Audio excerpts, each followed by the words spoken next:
Well, it's Family Matters with Kevin Peterson. Jay Staples. It goes, my brother. It goes. How are you? Well, if I was any better, it would be illegal. Just I'm sensing cruddy day on the coast. Cruddy day on the coast. So good day to document and do a show with my good friend Kevin. So I love it. I love it. As always, sponsored by the one and only Jaywalker Lodge. How are things? Things are good. Here's my Jaywalker Lodge. This is Kevin, the family guy. Wow. Yeah, it's good. Life's good. Like you said, life's good at the beach, baby. Life is always good at the beach. Let's be honest. Yeah. Well, I thought, here's what I'm going to do. So I had a few questions thrown my way. Okay.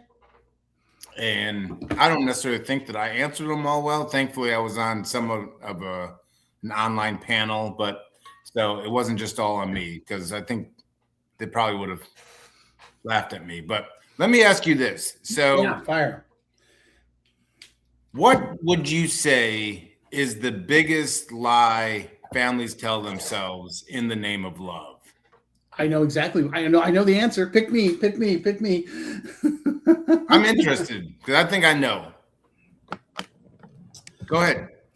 I'm going to tell you. I'm just getting I got to move my seat up here. You're waiting for me. No. The biggest lie they tell themselves is that he's going to figure it out. And tomorrow he's going to wake up and be like, "Oh my God, what have I done? I must quit this and take responsibility for everything." I was just talking to a family today, and I swear to God, bro, that's exactly. I'm like, you guys are sitting around waiting for him to wake up tomorrow because you said the magic words or the magic therapy or the magic pill, and he's like, "Oh shit, you're right," and I said, "That's never going to happen." I like that. Mm-hmm. Yeah, I went with, and of course, if you ever ask me a question, I'll answer, and then I'll spend the next 24 hours contemplating all the other answers I should have said. But I've stuck to this one. I believe that when families say "I'm doing the best I can" is actually kind of a deflection and kind of a way of kind of giving up. And they don't want to have the hard conversations. Oh yeah, I get. Yeah, I mean that's a perfectly good answer. I get that. I don't know. I mean, here's the thing I would tell you. Maybe this is the therapy in me. I don't think they're lying when they say that. I think they really believe that. They may be lying to themselves, but I think that's definitely. Well, I'll tell you what. I think we can both agree with the other one. I'll give you another answer. People only get sober when they want to. Did you get sober when you wanted to, Jay? No.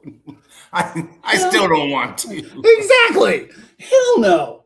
I got sober when the consequences got high enough where I was like, this sucks. And then, Yeah. That's to me, that's probably, I'll change my answer. Yeah. That's the big. I like that one. I still don't want to be sober because this past weekend, there was a group of women that I wanted to go approach and give my best flirty lines. But as always, I chickened out. But if I had a drink, I would have been over there. So something tells me like, man, ever since I quit drinking, I lost all my moves. But I like that. I like that. So, yeah, no, I mean, I think that's that and the belief that lightning's going to strike. I mean, and what that comes from is the family, trying to rationalize, and reason with them and have a conversation with them and thinking that they just haven't found the right thing to say. And I'm like, no, the right thing to say is get out. And I'm happy to pay for treatment, but you can't stay here. You can't live in this house, and that's perfectly okay. That's the right thing. The it really is this, fantasy that the guy's gonna, you put your arm around him and say, "We love you, but you really need help." And they're like, "You're right, I do." Yeah. Well, it must be the therapist, because there was another therapist that said the exact same thing, because we're doing our best. They said, like, sometimes families truly, really believe that. So maybe it's someone, all you therapists, teaming up on me. I'll just tell you, like, I don't appreciate it, but whatever. It's called unconditional positive regard. You always think the best of the client. You therapists always have to make everything. So, yeah, here's another one. And I mean, kudos for Jay for doing work and actually writing these down. But if families only understood one thing about addiction, and you can throw recovery in there, what would you think it should be, or what, if it's one thing, families only could understand one thing about addiction / family recovery, what would you want them to know? The most effective way to help your loved one is to change the family system.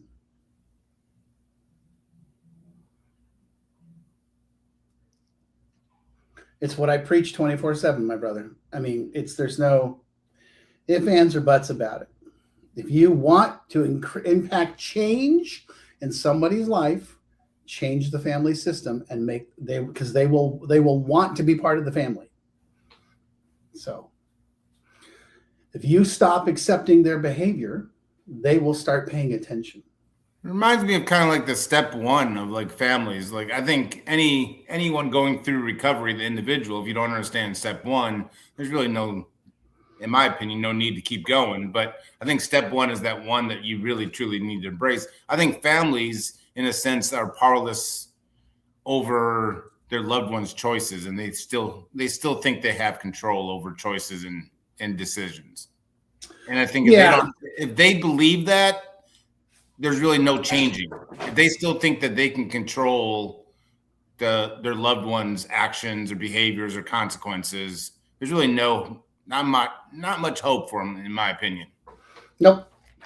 You're absolutely right. And I think the other thing I would say is that I think those families come at it from a perspective of trying to help.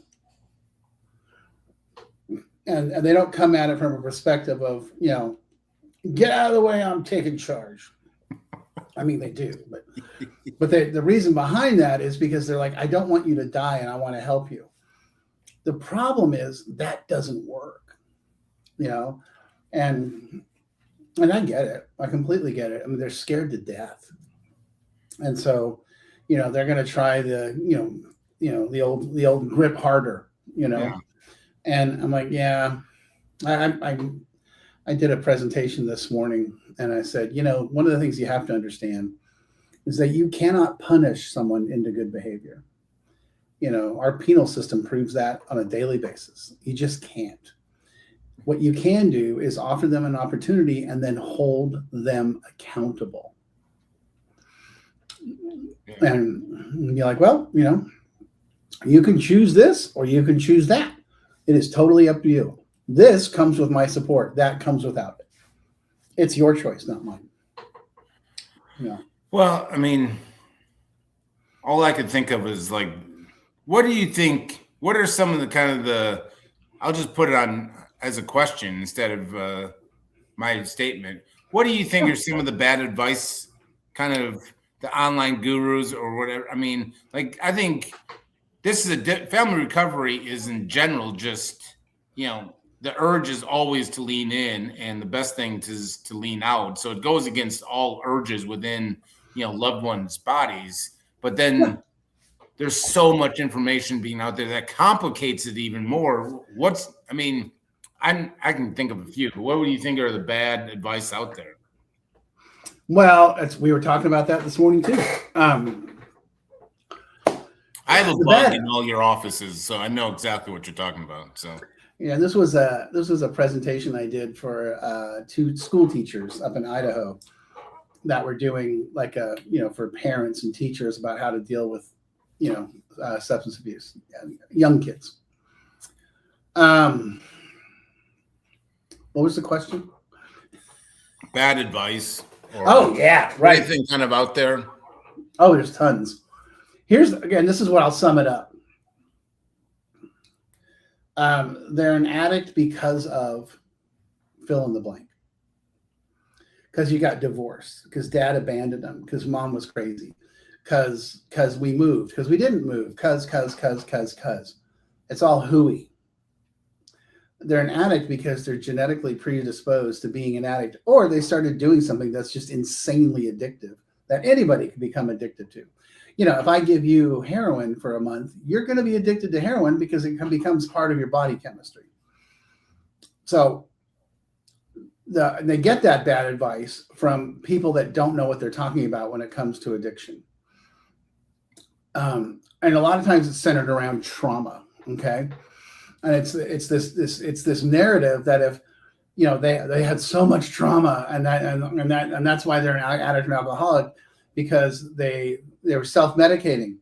And I will agree to a certain degree, and that where I stop agreeing with. So everybody has trauma, but not everybody turns to drugs and alcohol or substances to make themselves feel better or regulate their feelings and emotions. And those that do, there's a certain percentage that cannot control it once it starts. That is not, you could say, oh, that's because of trauma. Okay, sure. My sister grew up in the same house as me, one door over. She's not alcoholic or drug addict. She had all the same trauma, So that's just the idea that it's a one-to-one relationship. I guess that's the answer. It's not a one-to-one correlation. Addiction and substance abuse is a standalone gig. Actually, if you open up the DSM, it's the largest part of the DSM, by the way. Really? Yeah, substance abuse is the largest part of the DSM. So I think that's the thing that we kind of have to, understand. And like at Jaywalker, right? We're a dually licensed facility, dual diagnosis. And so we get these guys coming in. The parents are like, well, he's not getting enough therapy. I'm like, whoa, simmer down. He's been here 4 weeks. He needs to get sober and stay sober and lock that in. He is getting therapy. He gets therapy every day. But we can't do anything with this guy till he's sober and stable. And so that's our number one priority. Oh, okay. And then we'll go after that stuff. But so I think I finally summed it up. Fixing the trauma or the mental health issue will not fix the addiction. Well, let me ask you this. There's another question, and I'm glad you opened the door, like you read my mind. How does unresolved trauma in parents trickle down? Oh yeah. But how does it, I would say, without a word being said or without really anyone noticing it, but it's obvious. How does that trauma kind of trickle down? Okay. I'm going to give you the answer, but I want to be super clear with you. I flunked every science class I ever took. So don't ask me to explain it. I just want to be really clear. I flunked every class that I've taken. So the only science class I did well at was oceanography, and that was at junior college. And a friend of mine's dad was the teacher. Now, the guy was a PhD from Woods Hole. He was a genius, but he brought it down to a level where we were all like, oh, that makes sense. In other words, a good teacher. Yeah. So in 2017, I am in Los Angeles at a magic show, let's call it, put on by the Meadows. And they brought in all their heavy hitters, the big hitters, And it was invite only. There's like 250 of us. And Kevin McCauley and I are buddies. Every once in a while, we get to see each other. We sit next to each other, start laughing and telling jokes. And we sat down next to each other and had lunch. I said, hey, how do you answer that question? How do you answer the where does it come from question? He's like, we just used to say nature nurture. and that's perfectly true. It's perfectly true. He said, but now there's a new element that we really truly believe in. It's called epigenetics. And it's what you're talking about. It's intergenerational trauma that gets passed down. And the classic example is the grandchildren or the great-grandchildren of Holocaust victims who are coming out of the womb with PTSD, or a level of trauma that just doesn't make any sense whatsoever. And they're finding that it actually is passed in genetically. And so, it would make sense that somebody that grew up in a generational mental health or addiction home would have the same thing. So, first of all, it's like, I always tell people, it's like being pregnant. You either got it or you don't, if you got the ism, then it's really just a matter of time before the bomb goes off. Right. And then, so let's just take number one, nature. I don't know about you, but I consider myself to be genetically predisposed. And when I look at my family history, I'm like, oh yeah, no questions asked there. Then it's nurture. What do we mean by nurture? What we mean is, how does the family engage and interact? My mother was a prescription drug addict. My grandmother was an alcoholic. My uncle was an alcoholic. My cousin. So the nurture circle of the people that I am surrounded with on a regular basis are people that are dealing with addiction or codependence or both. So now I've got a genetic predisposition and I'm being taught how to behave. Okay. And then we throw in this third column of, not just are you physically, genetically predisposed, but you're emotionally predisposed as well. So but it all starts at the nature. If you ain't got it, you ain't got it. You just don't, and then how you deal with your life and what life shows you.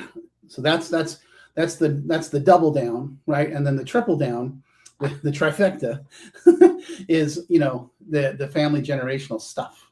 So that's what Kevin taught me. And I was like, that makes a lot of sense. Because we were talking about Gabor Mate and the guy that did that TED talk that's the opposite of addiction isn't sobriety, it's connection. Yeah. And he said, yes, and that's not the only answer. And he said, and the other side of that too is that guy used the rat study from Harvard, but he cherry picked it. Mm-hmm. He didn't tell the whole study. There was a percentage of rats that did not respond to the positive stimulus. And I will choose my words carefully. They had sex until they died. And because they were chasing dopamine. So there's always going to be a percentage of the population that doesn't respond. Okay. And so, yes, I think connection, that's what AA is. AA is connection. I also kind of feel like, duh, we invented that, Yeah. And Gabor Mate, who is a legend, he's a freaking legend. His whole thing is childhood trauma. And I get that. But I know plenty of people with childhood trauma that don't have a problem with substances. So I think you got to have the natural predisposition. You got to have the ism. And then when all the other stuff happens, you're kind of coded to be like, oh, I know how to handle this, and away you go.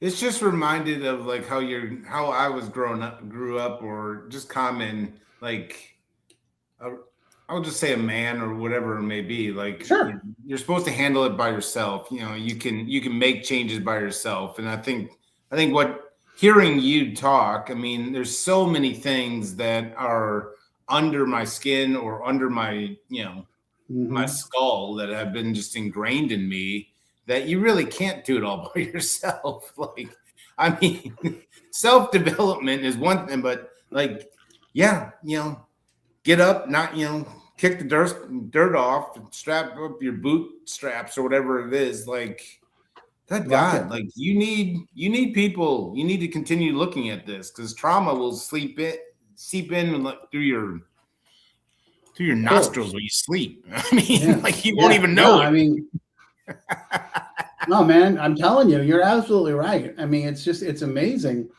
And by the way, this kind of so I'll jump the shark and we can talk about trauma and sobriety. So people are, and then the next thing we get is, why isn't he doing trauma work? I'm like, trauma work requires stability. You have to be at a place where you can handle and engaging and acknowledging and working on that stuff. Now, the other answer is he is doing trauma work. We call it meditation and yoga and hiking. Those are the most effective, by the way, the most effective ways of handling trauma is physical exercise, yoga, and meditation. It just is. Every study will show it.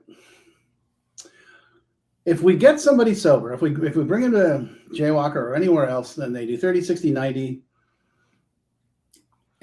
or let's say they do 6 months, 9 months, and we send them on their way, and they go back to wherever they're coming from, and they walk right into AA, and they start seeing a therapist. It's like, oh, you're newly sober? Let's do your trauma work. And they bring up all that stuff. And that person starts to freak.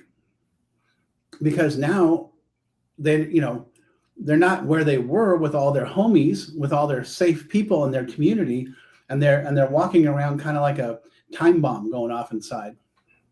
And that's why when I look at people that relapse in early sobriety, I would tell you almost always it's because of that. Some traumatic event or some sort of trauma that has come up.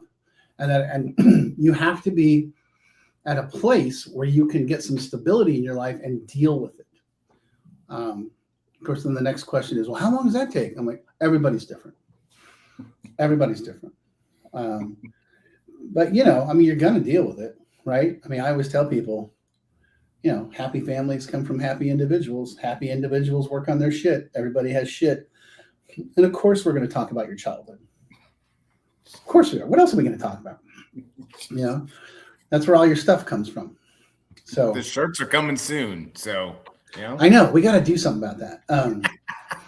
But that's the deal, man. That's the deal. That's where it comes from. And you got to be in a space where you can go there. You can remember. Oh, here it is. My favorite. Remember in The Empire Strikes Back where Luke is going into the cave, right? And Yoda's like, you're not ready. And he's like, yeah, I am. And he freaks, and because he's like, he goes in there and he sees his dad, right? And he completely loses it. Well, it's the same thing. You got to be you got to be ready. You got to be strong enough to go into the cave and deal with it and face it. And that takes time. So I'd rather people get sober and stay sober, build that strong community, get that 12-step engagement hard and fast. And then we can start going after the hardcore stuff. Well, what you just said, I think can be mirrored to family members too. When we're talking specifically about family recovery, like going into that cave. I mean, this is why we do the show. We do it every week to the best of our ability ish. But no, it's fascinating stuff. And, as much as I would love to say, let's make it real simple and easy. Like it's, you're going to have to get down and dirty. There's hard work involved. So, yeah, and we all have it. It's the other great thing I've always heard is that, every person I know that's in recovery or struggles with addiction has trauma, but not everybody that has trauma struggles with addiction. And so, that's the thing. Yes, you're going to have to address it. Yes, you're going to go there. What's the famous line from that movie where, Luke's like, oh, Mr. Yoda, I'm not afraid. And Yoda's like, oh, you will be. And I was like, I don't want to go in the cave. But I've seen the Star Wars like once, so I never got in, but I know what you're talking about with the scene, but I don't know if it's the same. But no, well, it's the thing. Okay, so here you want give you a quick history lesson. That analogy of the cave actually comes from Jung and Plato. Plato has an analogy of the cave, and then Jung talks about the dark side. So it's a combo pack of those two that we all have that. We all have something there that a lot of us are afraid to go to, and it scares the hell out of us. And that's where a lot of our maladaptive behavior comes from. See, I pay attention to that stuff. Just the biology stuff. I'm like, I like staying in the sunset, like sunrise or the sun. Let's not go in the dark spot, but I mean, you couldn't be more dead on. I mean, yeah, the biggest times of growth are going into those caves or going into dealing, processing your shadow. Like I always say, shadow's always there, but might as well talk to him. So pain is the touchstone of all spiritual growth. I read that somewhere. yeah, I mean, good Lord, should be golfing. Yeah. I wish golfing would, lead to self-development or something I enjoy. But well, it's painful. But yeah, I feel you, dog. Well, I will see you next week. We'll do this all over again. I got a few more questions we can do next week, but as always, keep the questions coming. If you're watching a replay, we do this to the best of our ability. Just write in the question and we'll get to it. So, all right, Kevin. Okay. Take the rest of the day off. You really brought it today. I'll do my best.